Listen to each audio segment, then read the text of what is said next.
in our application here, there's also one thing I want to improve. If I have a transaction with a pretty big amount here, so if we enter a big number, then we of course know that we would have grown our bar here without the fixes we applied earlier.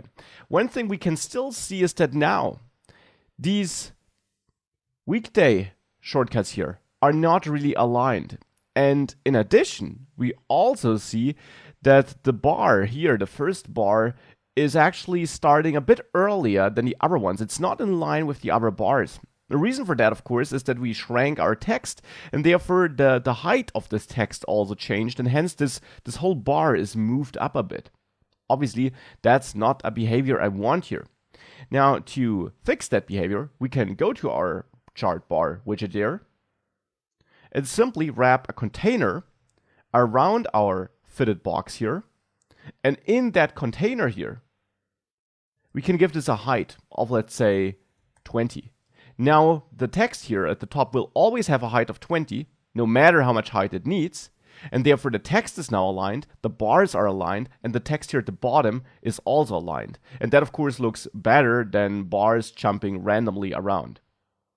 Now, one other thing we can improve on this chart here is the order of days. It's a pure cosmetic thing, and you might not even want this, but at the moment, the current day, today, is here on the left, and the oldest day is on the right. To me, it's more natural that the day 1 week ago should be on the left, and today should be all the way on the right. Now again, it's totally up to you if that's what you want, but if you want that, it's relatively easy to achieve. All you have to do is you go to your chart.dart file, where you derive your grouped transaction values, and there we built this list for our weekdays.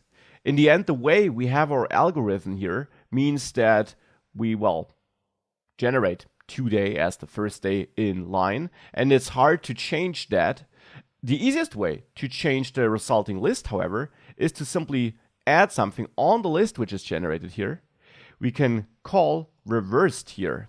And reversed gives us a new iterable, so we can then call toList on that, and now we get a reversed list. So now we build a list, then we reverse it with the help of reversed, which gives us our list just in the opposite order, and it doesn't give us a list, but actually an iterable, and therefore, just as for map and so on, we have to call toList. And if you do that and you save this, now you see the bars switched order, and we have the oldest date or the oldest day on the left and today on the right. Again, it's up to you if you want that behavior. Here I do want it, and therefore this is the change that I think makes sense here.